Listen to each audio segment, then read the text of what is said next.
आप सब? I hope आप सभी ठीक होंगे। जैसा कि आप सभी जानते हैं, मैं आरती श्रीवास्तव आपका स्वागत करती हूँ अपने ई लर्निंग प्लेटफॉर्म मुफ्त शिक्षा पर। जैसा कि आप सभी जानते हैं, हमारा प्लेटफॉर्म आपको free of cost education provide करवाता है। साथ ही मैं आपके लिए एक गुड न्यूज़ लेकर आई हूँ। वो गुड न्यूज़ क्या है? अभी आप कंफ्यूज हो जाते थे कि 11th क्लास, 8th क्लास या किसी और सब क्लास के हम अपने वीडियोस कैसे ढूंढे, तो हमने स्टेप बाय स्टेप डिवाइड कर दिए हैं channels. 8th to 12th class के चैनल अलग अलग बना दिए हैं। आप उस पे जाके सब्सक्राइब कर लीजिए, बेल आइकन को प्रेस करिए और अपने फ्रेंड सर्कल के साथ भी शेयर करिए, ताकि उन्हें वीडियोस ढूंढने में या वीडियोस को देखने में दिक्कत ना हो। एक ही चैनल पे रहकर वह अपनी वीडियो देख सकते हैं अपनी क्लास वाइज। तो जैसा कि मैं आप सभी जानते हैं, हमारे चैनल पे 100+ सब्जेक्ट होने वाले हैं। जैसे कि आप सपोर्ट करेंगे वैसे वैसे हम अपने सब्जेक्ट्स और एडिशनल चीज़ें, क्रिएटिविटीज़ बढ़ाते रहेंगे। तो आई होप आप सभी सपोर्ट करें और अपने फ्रेंड सर्कल के साथ भी इस प्लेटफॉर्म को शेयर करें, ताकि वो अपनी एजुकेशन कंटिन्यू कर पाएँ फ्री ऑफ कॉस्ट। ठीक है फ्रेंड्स, जैसे कि आप सभी जानते हैं, मैं 11th क्लास आपको पढ़ा रही थी। मैंने चैप्टर पढ़ा दिए। मैं आपके लिए सैम्पल पेपर लेकर आई हूँ। इसमें से क्वेश्चन आंसर डेफिनेटली आएंगे आपके एग्जाम्स में। इसमें जो भी क्वेश्चन आंसर एमसीक्यूज भी हैं, लॉन्ग क्वेश्चन भी हैं, शॉर्ट क्वेश्चन आंसर भी हैं। ठीक है फ्रेंड्स, तो आप इस सैम्पल पेपर को जरूर करके जाइएगा, ताकि आपको कोई भी दिक्कत ना हो। ये सारे चैप्टर से पूरे जितना भी सिलेबस आपके चैप्टर्स आ रहे हैं, जितने भी सिलेबस में चैप्टर आ रहे हैं, आप उसमें से ही ये क्वेश्चंस निकाल के लेकर आई हूँ। आप इसे ज़रूर रिवाइज करिएगा, क्योंकि इनमें से क्वेश्चन डेफिनेटली बनेंगे ही बनेंगे। तो आई होप आप इसको रिवाइज ज़रूर करेंगे। साथ ही फ्रेंड्स, अपने फ्रेंड सर्कल के साथ भी शेयर करिएगा, क्योंकि 11th क्लास का 29 को एग्ज़ाम है हिंदी का, तो आपको दिक्कत नहीं होगी रिवीजन करने में। ठीक है फ्रेंड्स, तो चलिए हम अपने फर्स्ट क्वेश्चन की तरफ चलते हैं। इसमें अपठित गद्यांश आते हैं आपके एमसीक्यू क्वेश्चंस 20 मार्क्स के। आजकल अभी का जो सिलेबस है उसमें एमसीक्यू क्वेश्चंस ज़्यादा कर दिए हैं और लॉन्ग क्वेश्चंस और शॉर्ट क्वेश्चंस थोड़े कम कर दिए हैं। एमसीक्यू क्वेश्चंस में आपको डेफिनेटली 40 मार्क्स के आते ही आते हैं। तो अपठित गद्यांश है, आपने चैप्टर, आई होप आप सभी ने चैप्टर अच्छे से रिवाइज करे होंगे और पढ़े होंगे। मैं आपको अपठित गद्यांश थोड़ा सा रीड करके उसके मीनिंग समझा देती हूँ, ताकि आपको क्वेश्चन, जब आप स्टेप बाय स्टेप क्वेश्चंस करेंगे तो आपको दिक्कत नहीं आएगी आंसर को डिफाइन करने में। तो चलिए फ्रेंड्स, स्टार्ट करते हैं हम अपने फर्स्ट अपठित गद्यांश की तरफ। मनुष्य के जीवन में लक्ष्य का होना बहुत आवश्यक है। इसमें सबसे बड़ी बात, इस अपठित गद्यांश में हमें समझाया गया है कि अपने लक्ष्य को निर्धारित जो व्यक्ति कर लेता है, उसके ही बारे में, युवक के बारे में और अपने लक्ष्य के बारे में, कि वह लक्ष्य किस लिए निर्धारित करता है, क्यों इम्पोर्टेंट होता है, उसके लिए क्या करना चाहिए। तो वही चीजें इस अपठित गद्यांश में समझाई हैं। मनुष्य के जीवन में लक्ष्य का होना बहुत आवश्यक है। लक्ष्य के बिना जीवन दिशाहीन है। किसके बिना? लक्ष्य के बिना। इसके साथ आपको एक क्वेश्चन आगे मिलेगा। लक्ष्य के बिना जीवन दिशाहीन तथा व्यर्थ है। जब हमारा कोई लक्ष्य जीवन में नहीं होगा तो हम सफल कैसे हो पाएंगे? जब हम कोशिश ही नहीं करेंगे तो असफल कैसे हो पाएंगे? एक बार एक दिशाहीन युवा आगे बढ़े जा रहा था। दिशाहीन, इस चीज को जरूर मार्क कर लीजिएगा। दिशाहीन युवा, युवा मतलब युवक, पर्सन को बोला जाता है युवा। राह में महात्मा जी की कुटिया देख रुक कर महात्मा जी से पूछने लगा। कोई महात्मा बैठे होंगे, उनकी कुटिया देख उनसे पूछने लगा, यह रास्ता कहाँ जाता है? अब हम किसी से रास्ता पूछते हैं, पहले हम अपना एड्रेस बताते हैं, तभी हमें कोई बताएगा ना कि इधर से जाइए और इधर से ये रास्ता आपका मिल जाएगा। लेकिन वह आंसर में क्या कहता है, जब महात्मा जी उनसे पूछते हैं कि तुम्हें किस रास्ते पर कहाँ जाना है, तो वो कहता है तुम कहाँ जाना चाहते हो? युवक ने कहा मैं नहीं जानता मैं कहाँ जाना चाहता हूँ। मतलब दिशाहीन, उसकी कोई दिशा ही नहीं है, उसने एक पर्टिकुलर रास्ता चुना ही नहीं है अपने लिए। इस अपठित गद्यांश में वही बताया है। महात्मा जी ने कहा जब तुम्हें पता ही नहीं है कि तुम्हें कहाँ जाना है, तो यह रास्ता कहीं भी जाए इससे क्या फर्क पड़ता है? इनमें से आपके 3 क्वेश्चन आगे आपको मिलेंगे देखने को। कहने का मतलब है कि बिना लक्ष्य के जीवन इधर उधर भटकते रहिए, कुछ भी प्राप्त नहीं कर पाओगे। जब लक्ष्य ही नहीं होगा, बिना जीवन के, बिना रास्ते का पता, कहाँ जाओगे? इधर ही उधर भटकना रह जाएगा ना। तो कुछ करना चाहते हो तो पहले अपना एक लक्ष्य बनाओ और उस कार्य को करो, उन्हीं राह पर स्वयं बनाओ। वास्तव में जीवन उसी का सार्थक है जिसमें परिस्थितियों को बदलने का साहस है। इसमें से एक क्वेश्चन निकल के आता है कि परिस्थितियों को बदलने के लिए क्या इंपॉर्टेंट है? जब साहस होगा तभी तो परिस्थितियां बदली जा सकती है ना। गांधी जी कहते हैं, कुछ ना करने से अच्छा है कुछ करना। जो कुछ करता है वही असफल होता है।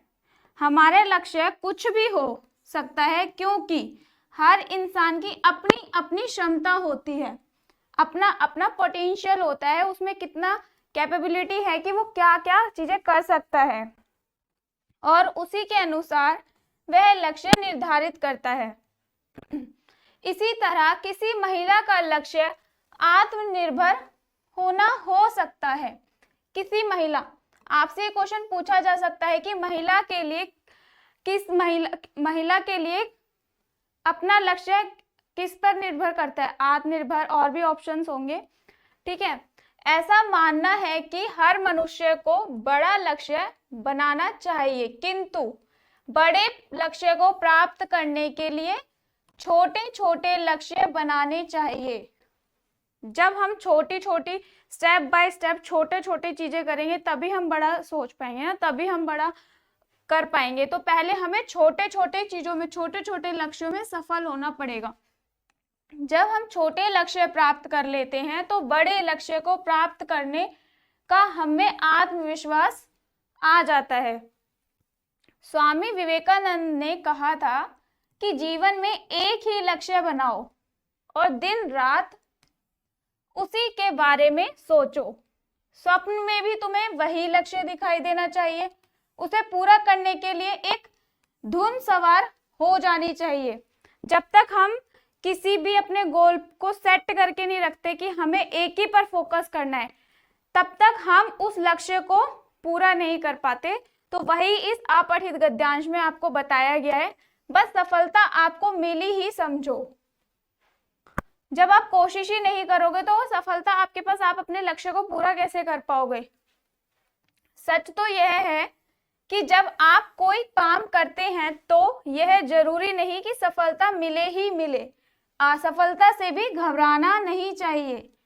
इस बारे में स्वामी विवेकानंद जी कहते हैं कि 1000 बार प्रयास करने के बाद भी यदि आप हार कर गिर पड़े तो एक बार पुनः उठें और प्रयास करें। हमें लक्ष्य प्राप्ति तक स्वयं पर विश्वास रखना चाहिए, स्वयं पर विश्वास नहीं डगमगाना चाहिए। चाहे हमने उस लक्ष्य को प्राप्त करने के लिए 1000 बार भी कोशिश करके फेल हो चुके हो, लेकिन हमें आत्मविश्वास तो बढ़ा कि हाँ हम कर रहे हैं, कोशिश कर रहे हैं, कभी तो कामयाबी मिलेगी। वही अपठित गद्यांश में बताए। इसी से जुड़े क्वेश्चंस अब मैं आपको बताना चाह रही हूँ। युवक कहाँ जा रहा था? देखिए फर्स्ट क्वेश्चन ही उसमें से है, युवक कहाँ जा रहा था? दिशाहीन मंजिल की ओर, दिशाहीन लक्ष्य की ओर, लक्ष्य की ओर, मंजिल की ओर। जैसा कि मैंने आपको बताया कि वह लक्ष्य है तो उसे पता ही नहीं था। जब महात्मा जी ने उसे पूछा, महात्मा जी से उसने पूछा कि ये रास्ता कहाँ तक जा रहा है, तो महात्मा जी ने उनसे पूछा ना,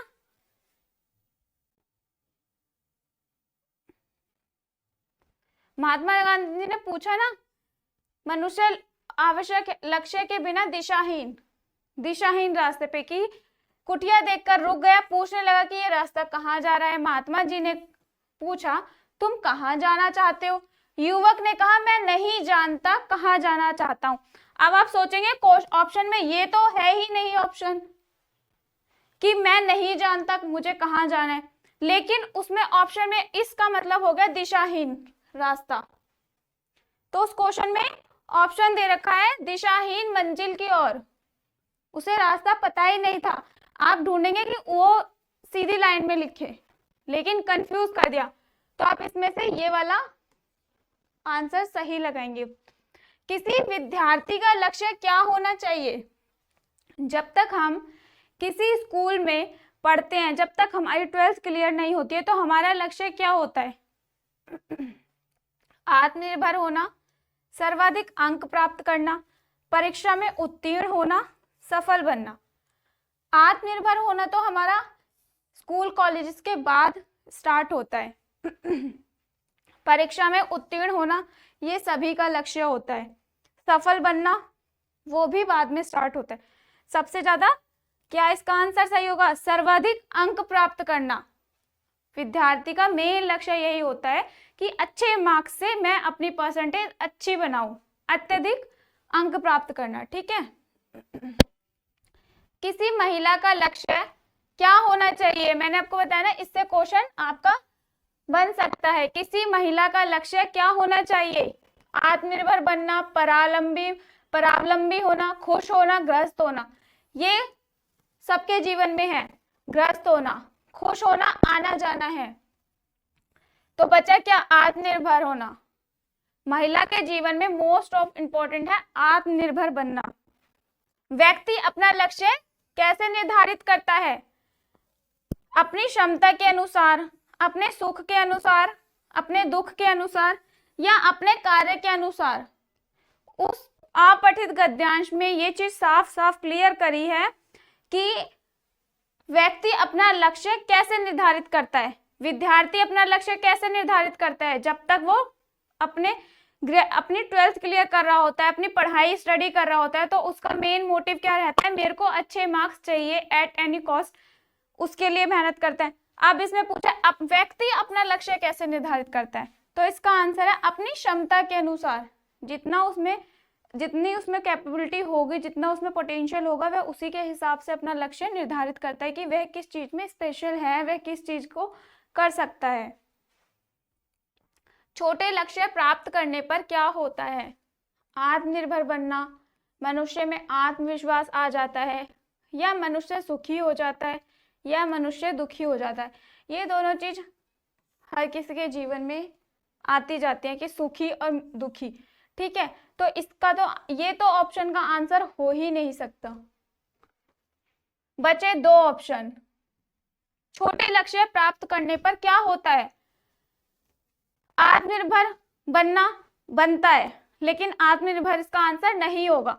मनुष्य छोटे लक्ष्य से आत्मविश्वास आ जाता है, वह छोटी छोटी चीजें पूरी करता है, तभी वह बड़ा सोचता है, बड़ा पूरा करने का निर्णय लेता है। तो इसका आंसर है बी, मनुष्य में आत्मविश्वास आ जाता है।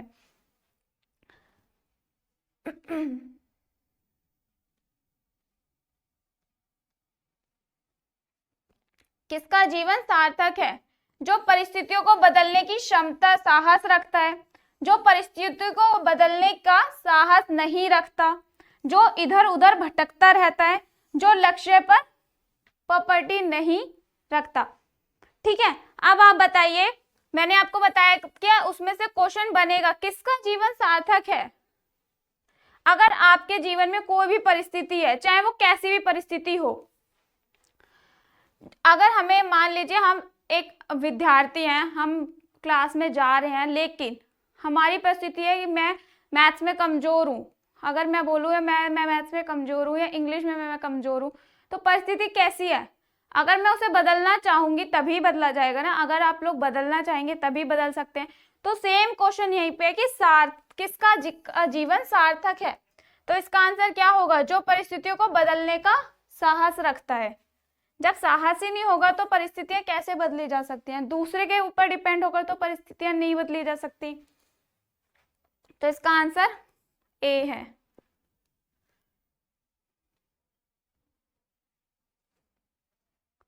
निम्नलिखित कथनों पर विचार कीजिए। जीवन में लक्ष्य की कोई आवश्यकता नहीं होती, ऐसा है? विद्यार्थी का लक्ष्य नौकरी पाना ही होता है, कुछ करने वाला ही असफल होता है। उपलिखित कथनों में से कौन सा कथन सही है? केवल फर्स्ट, केवल सेकंड, केवल थर्ड, या इनमें से कोई नहीं? अब आप सोच कर बताइए इसका आंसर क्या होगा। जीवन में लक्ष्य की कोई आवश्यकता नहीं होती, या फिर विद्यार्थी का लक्ष्य नौकरी पाना ही होता है, या फिर कुछ करने वाला ही असफल होता है? जल्दी बताइए कमेंट बॉक्स में इसका आंसर।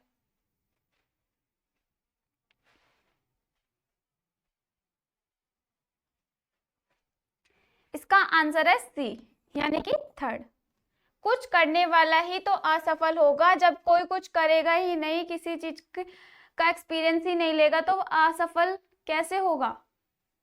असफल होंगे तभी तो करने की क्षमता बढ़ेगी ना। हमें कब तक स्वयं पर विश्वास रखना चाहिए? लक्ष्य प्राप्ति तक छोटे लक्ष्य बनाने चाहिए, लक्ष्य प्राप्त ना होने पर, असफलता मिलने पर, या प्रयास ना करने पर। अब इन चारों ऑप्शन में से आप जल्दी से कमेंट बॉक्स में बताइए कि इसका आंसर क्या होगा। लक्ष्य प्राप्ति तक छोटे लक्ष्य बनाने चाहिए, या लक्ष्य प्राप्त ना होने पर, या असफल मिलने पर, या प्रयास ना करने पर। जल्दी जल्दी कमेंट बॉक्स में कमेंट करके आंसर बताइए।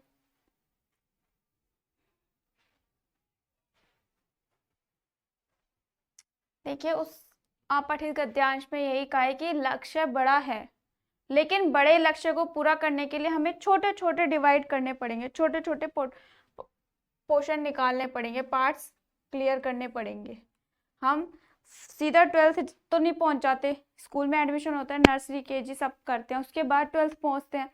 सीधा 12th में जाके बैठ जाएंगे तो हमें क्या आएगा? कुछ भी नहीं, हम पढ़ भी नहीं पाएंगे। तो वही है कि पहले छोटी छोटी क्लासेस क्लियर करी, देन हम बड़ी क्लास में पहुंचे। वैसे ही लक्ष्य का कि पहले छोटे छोटे पार्ट्स में डिवाइड करा, फिर बड़े लक्ष्य को पूरा करा। तो लक्ष्य प्राप्ति तक छोटे छोटे लक्ष्य बनाने चाहिए। असफल शब्द में प्रयुक्त उपसर्ग है अ, अस, सफल या ल। क्या प्रयुक्त उपसर्ग है इसमें? बताइए।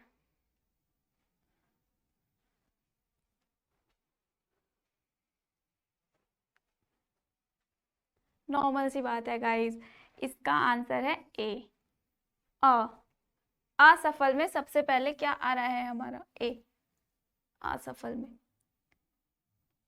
नेक्स्ट क्वेश्चन है, निम्नलिखित कथन ए तथा कारण आर को ध्यान पूर्वक पढ़िए, उसके बाद दिए गए विकल्पों में से कोई एक सही विकल्प चुनकर लिखिए।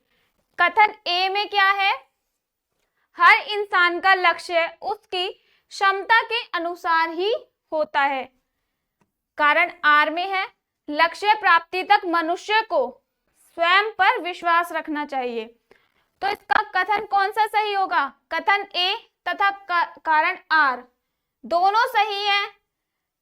कारण आर कथन ए की सही व्याख्या कर रहा है, या फिर ए गलत है लेकिन कारण आर सही है, या फिर ए तथा कारण आर दोनों ही गलत हैं। ए सही है लेकिन कारण आर उसकी गलत व्याख्या करता है। अब आप बताइए इसमें से आंसर कौन सा सही होगा?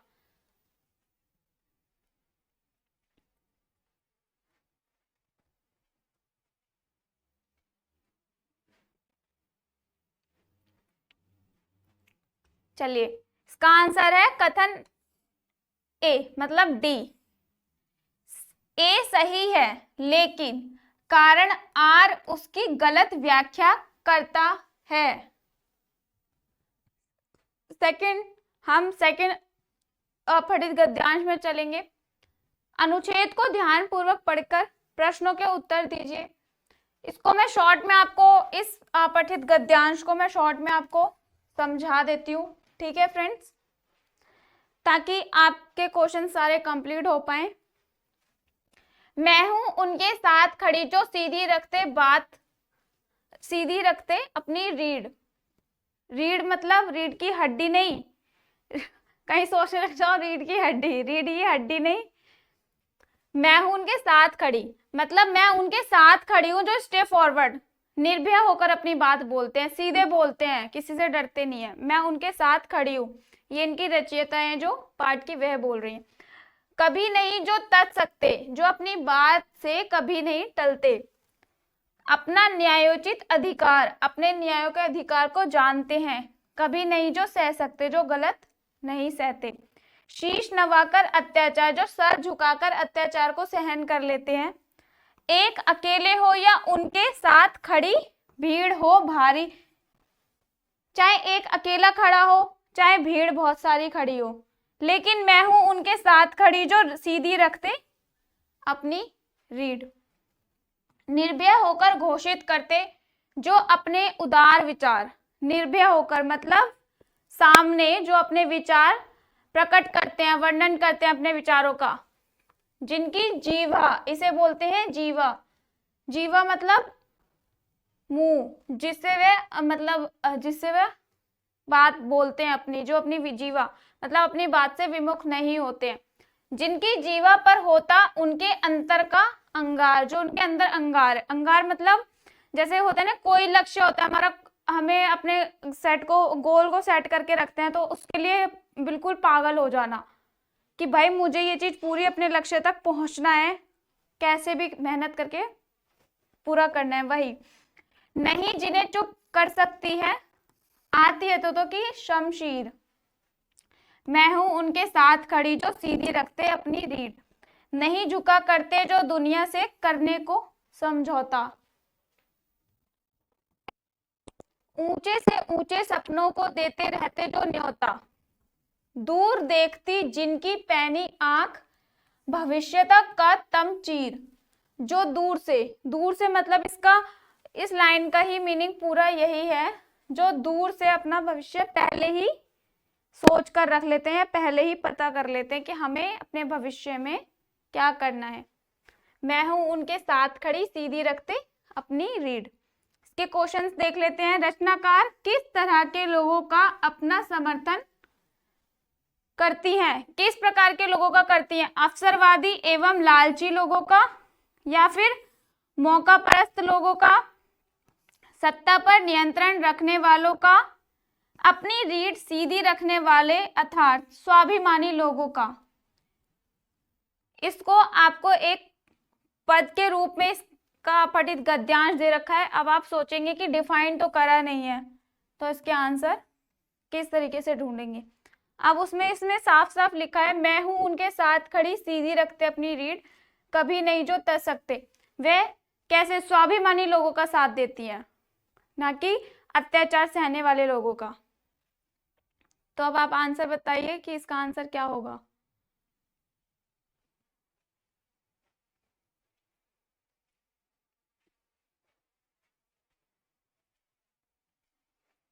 इसका आंसर है डी, अपनी रीढ़ सीधी रखने वाले अर्थात स्वाभिमानी लोगों का समर्थन करती हैं। नेक्स्ट क्वेश्चन है, काव्यांश में प्रयुक्त अंतर का अंगार से क्या तात्पर्य है? अपने हृदय की आग, या फिर सभी विकल्प सही हैं, या किसी से दूरी के कारण उत्पन्न वैमनस्यता मतलब वेदना, भौतिक लाभों से वंचित रहने के कारण उत्पन्न। अब बताइए इसमें से क्या आंसर होगा। इसका आंसर मैं आपको बता चुकी हूँ।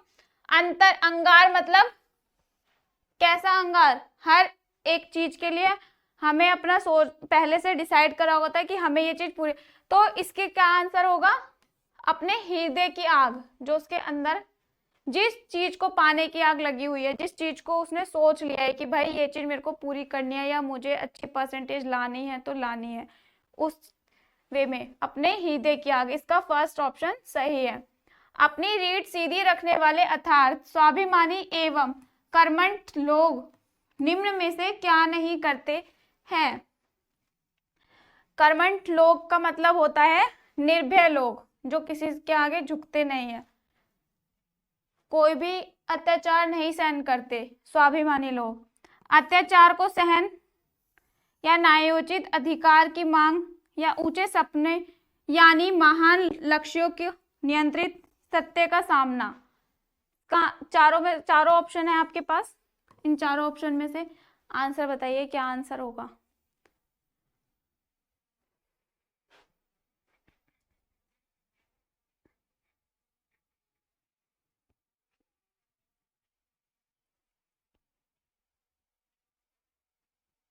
इसका आंसर है ए, अत्याचार को सहन। वहां पूछा क्या गया है, और काव्यों में क्या है?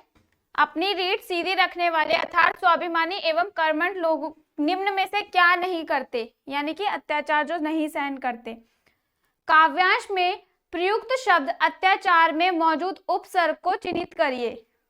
इसमें उपसर्ग क्या आ रहा है? अति में उपसर्ग का यूज हो रहा है, अत्य में हो रहा है, या अत में हो रहा है, या आ में हो रहा है? किस में उपसर्ग का यूज हो रहा है बताइए?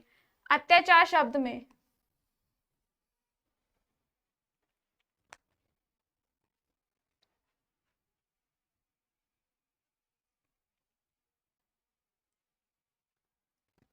इसका सही आंसर है ए, अति, अत्याचार। बोली ती ई की ध्वनि निकल रही है लेकिन दबी हुई, अत्याचार। सीधा ये तो पढ़ नहीं सकते अत्याचार, ऐसे तो बोल नहीं सकते ना, ऐसे समझ भी नहीं आएगा सामने वाले को कि हमने बोला क्या, इसलिए अत्याचार। दूर देखती जिनकी पैनी आंख, भविष्य तक का तमचीर, पंक्ति से क्या आशय है? उसी पंक्ति को एक क्वेश्चन के रूप में आपको दे दिया। जो व्यक्ति भविष्य के बारे में पहले ही अनुमान लगा लेते हैं, इनमें से कोई नहीं, या जो व्यक्ति कभी भविष्य के बारे में नहीं सोचते, या जो व्यक्ति हमेशा भविष्य के बारे में ही सोचते रहते हैं। अब इसमें से मैंने आपको आंसर क्या बताया? पिछले पंक्ति में ही मैंने आपको बता दिया कि इस पंक्ति का एक क्वेश्चन आपके में से 1 मार्क का बन सकता है कि जिनकी पैनी आंख, भविष्य तक का तमचीर। इसका आंसर है जो व्यक्ति भविष्य के बारे में पहले से ही अनुमान लगा लेते हैं। थर्ड में चलते हैं हम। भारत में अखबारी पत्रकारिता की शुरुआत कब और कहां से हुई? 1780 कोलकाता से हुई, 1780 बंबई से हुई, या 1880 मद्रास में, या 1781 कोलकाता में? किस में से हुई?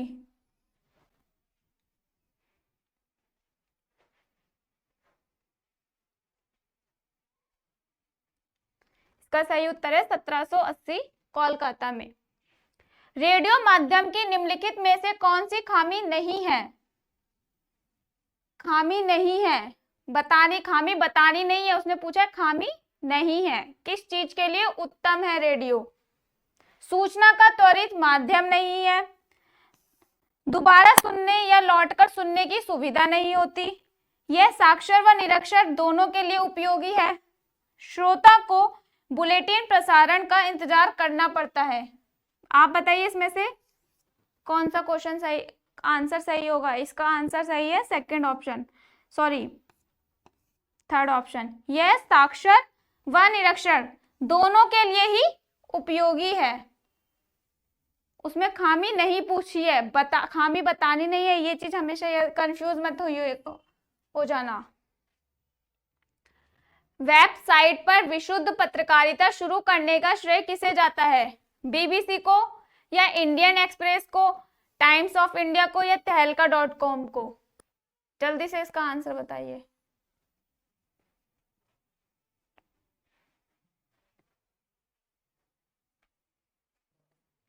इसका आंसर है डी, तहलका.com को।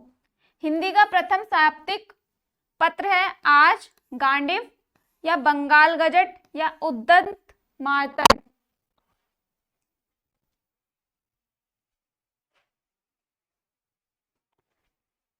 इसका आंसर है डी, उद्दंत मार्तंड। समाचार पत्र प्रकाशित या प्रसारित करने के लिए आखिरी समय, ध्यान से पढ़िएगा क्वेश्चन को, आखिरी समय सीमा को डैश कहा जाता है? Red line, blue line, black line, या डेड लाइन? क्या बोला जाता है चारों ऑप्शन में से? समाचार पत्र प्रकाशित या प्रसारित करने के आखिरी समय का पूछा है कि उसे क्या कहा जाता है। इसका सही उत्तर है डेड लाइन। अनुच्छेद को ध्यानपूर्वक पढ़कर निम्नलिखित में से उत्तर दिए। ये भी आपका अपठित गद्यांश में ही है। 5-5 क्वेश्चन आएंगे, मैक्सिमम आपके 40 मार्क्स के क्वेश्चन आएंगे ही आएंगे। औसत दफ्तरी बड़े बाबू की हैसियत वाले रमेश के लिए सोहन, सबसे बड़ी बात इसमें दफ्तरी बाबू कौन है? रमेश, वे बड़े बाबू की हैसियत से काम करते थे। सोहन को अपनी भाई बिरादर बतलाना उन्हें सम्मान के विरुद्ध अनुचित लगता था। घरेलू नौकर से अधिक हैसियत वह नहीं देता था। रमेश सोहन को नौकर से ज्यादा हैसियत देना अनुचित समझते थे। इस बात को मोहन भी समझने लगा था। थोड़ी बहुत हीला हवाली करने के बाद रमेश ने निकट के ही एक साधारण से स्कूल में उसका नाम लिखवा दिया, लेकिन एकदम नए वातावरण और रात दिन के काम के बोझ के कारण गांव का वह मेधावी छात्र वह किस चीज के थे? मेधावी छात्र शहर के स्कूली जीवन में अपनी पहचान नहीं बना पाए।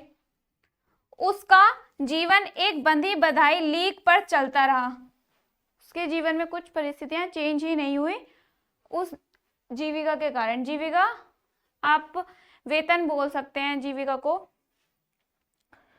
चलता रहा। साल में एक बार गर्मियों की छुट्टियों में गांव जाने का मौका तो मिलता था, लेकिन वह मौका तभी मिलता था जब गांव जाने के लिए कोई जाने वाला होता था, या छुट्टियां निकल जाती थी, या अगले छुट्टियों के लिए टल जाता था। किसके कारण? परिस्थितियों के कारण। दर्जे की तैयारी के नाम पर उसे शहर में ही गुजार देना पड़ता था। मौका भी तभी मिलता था जब रमेश या उसके घर का कोई प्राणी गांव जाने वाला होता था, या उन छुट्टियों को अगले दर्जे की तैयारी के नाम पर उसी शहर में गुजार देना पड़ता था। अगले दर्जे की तैयारी तो बहाना भर थी। सवाल रमेश और उसकी गृहस्थी का था। किसकी था? गृहस्थी की सुविधा असुविधा के ऊपर था। मोहन ने परिस्थितियों से समझौता कर लिया फिर, क्योंकि और कोई चारा भी नहीं था, क्योंकि उसे दोनों चीजें देखनी पड़ रही थी। घर वालों को अपनी वास्तविकता स्थिति बतलाकर वह दुखी नहीं करना चाहता था। वंशीधर उसके सुनहरे भविष्य के सपने देख रहे थे। रमेश मोहन को किस हैसियत में रखता था? क्वेश्चन आपका सबसे फर्स्ट क्वेश्चन वही है, रमेश मोहन को किस हैसियत में रखता था? उत्तर है इसका डी, नौकर की। वह नौकर से ज्यादा हैसियत देने को अनुचित समझते थे। मोहन स्कूल में अपनी पहचान क्यों नहीं बना पाया? घर के अत्यधिक काम के कारण, पढ़ने की इच्छा ना होने के कारण, मंदबुद्धि होने के कारण, या अच्छे शिक्षक ना होने के कारण। मंदबुद्धि वो थे नहीं, क्योंकि वे मेधावी के छात्र थे।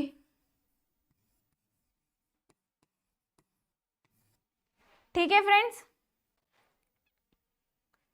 वे मेधावी के छात्र थे। पढ़ने की इच्छा उनमें खूब सारी थी, लेकिन वे परिस्थितियां ऐसी थी कि वे पढ़ नहीं पा रहे थे।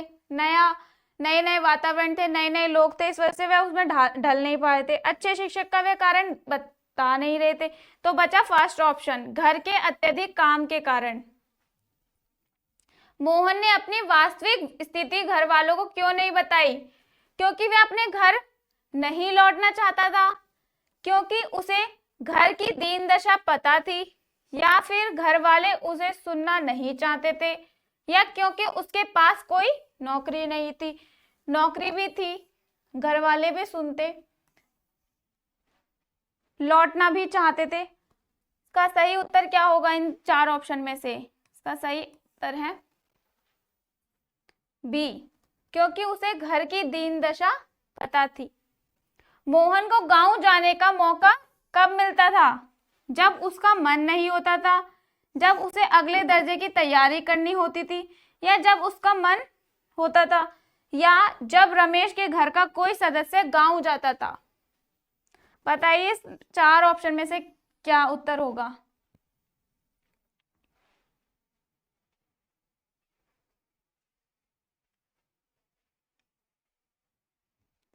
इसका सही उत्तर है जब रमेश के घर का कोई सदस्य गांव जाने वाला होता था, तभी उसे मौका मिलता था। रमेश किस पद पर था? बड़े बाबू की, अफसर की, छोटे बाबू की, या नौकर की? इसका सही उत्तर है ए, बड़े बाबू की। अपठित गद्यांश में फर्स्ट लाइन में ही इसका उत्तर दे रखा है। अनुच्छेद को ध्यानपूर्वक पढ़कर निम्नलिखित प्रश्नों का उत्तर दीजिए। ना हो कमीज तो पांव से पेट ढक लेंगे, ये लोग कितने मुनासिब हैं इस सफर के लिए। खुदा नहीं ना सही, आदमी का ख्वाब सही, कोई हसीन नजारा तो है नजर के लिए। इसके क्वेश्चंस कवि ने किस पर कटाक्ष किया है? इनमें से कोई नहीं, भारतवासियों की दबी कुचली आवाज और स्वयं पर दोनों, या भारतवासियों की दबी कुचली आवाज या स्वयं पर, किस पर कटाक्ष किया है, किस पे कवि ने किस पर व्यंग्य किया है, बताइए चार ऑप्शन में से।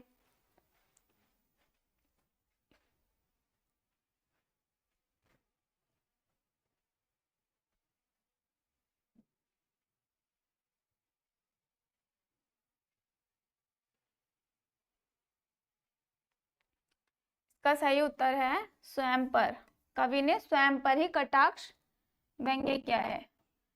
परमात्मा कैसा सपना है, सुखद दुखद, इनमें से कोई नहीं है, दुखद और सुखद दोनों। परमात्मा कैसा सपना है, सुखद। उत्तर है इसका ए। कवि ने किन लोगों पर व्यंग्य किया है, इन पर परम संतोषी, साधुवृत्ति, या परम संतोषी और साधुवृत्ति दोनों, या इनमें से कोई नहीं, बताइए आंसर इसका जल्दी से।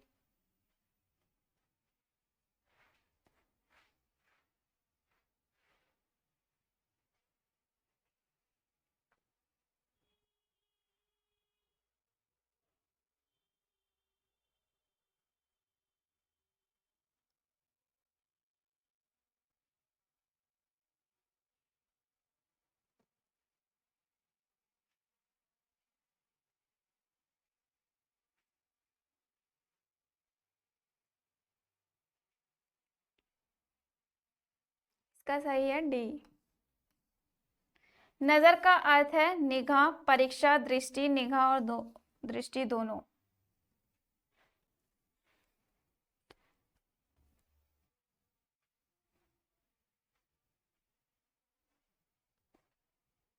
देखिए नजर का अर्थ दोनों ही होता है, निगाह और दृष्टि।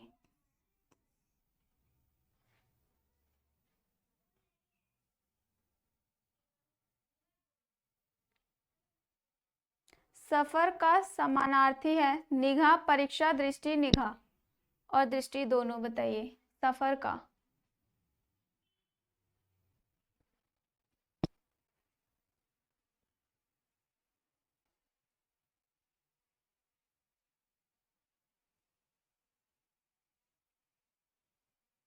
जल्दी जल्दी कमेंट बॉक्स में आंसर बताइए जल्दी से।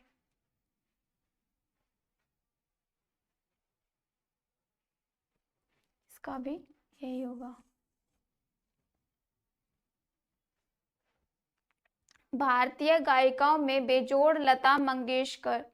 पाठ के आधार पर लता के गाने के स्वरों की क्या विशेषता है, निर्मलता, सहजता, उज्ज्वलता या स्वाभाविकता। लता मंगेशकर के गानों की क्या सहजता है, क्या विशेषता है, सहजता, उनमें सरल भाषा बहुत है। सेकंड क्वेश्चन है, भारतीय गायिकाओं में बेजोड़ लता मंगेशकर पाठ के आधार पर शास्त्रीय संगीत का स्थायी भाव है, जलदल्य, गंभीरता, चपलता या इनमें से कोई नहीं, बताइए इसका जल्दी जल्दी आंसर।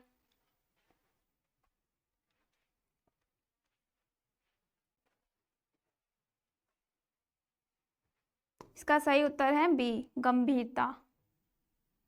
लता मंगेशकर के पिता का नाम क्या था, दीनानाथ मंगेशकर, रामानाथ मंगेशकर, गंगनाथ मंगेशकर या भोलानाथ मंगेशकर।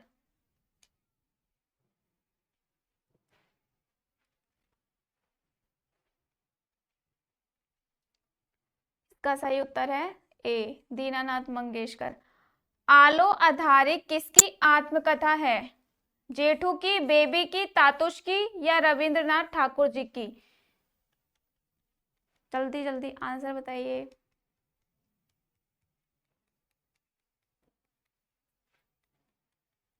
आलो आधारी किसकी आत्मकथा है, बेबी की। तातुश के बच्चे तातुश को क्या कहकर बुलाते थे, पिता, पापा, तातुश या बाबा, उत्तर बताइए इसका जल्दी से।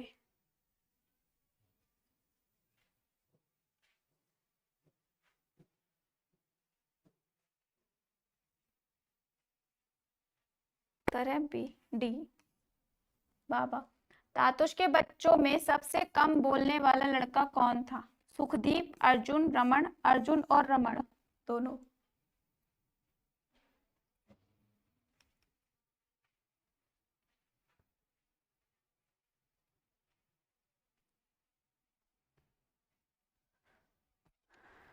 इसका उत्तर है बी।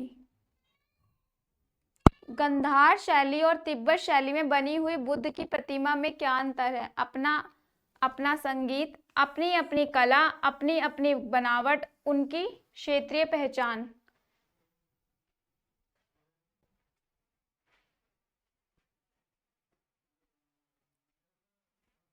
उत्तर है डी, उनकी क्षेत्रीय पहचान। भारतीय नृत्य को देखकर कुछ लोग क्या सोचते थे? ये केवल एक नृत्य है, नृत्य परंपरा है, ये केवल हाथ और पैर की गति से जुड़ा हुआ है, या नृत्य संगीत ही है? भारतीय नृत्य को देखकर कुछ लोग क्या सोचते थे?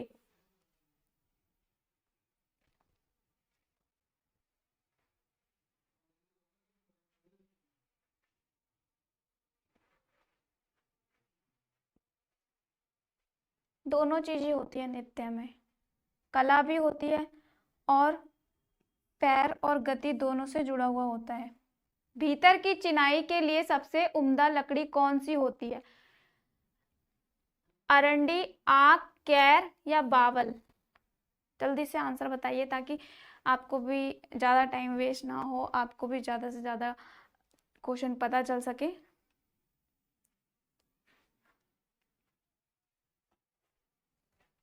उत्तर है अरंडी।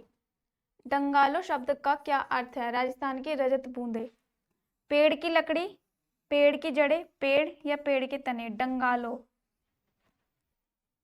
डंगालो का मतलब क्या होता है बताइए?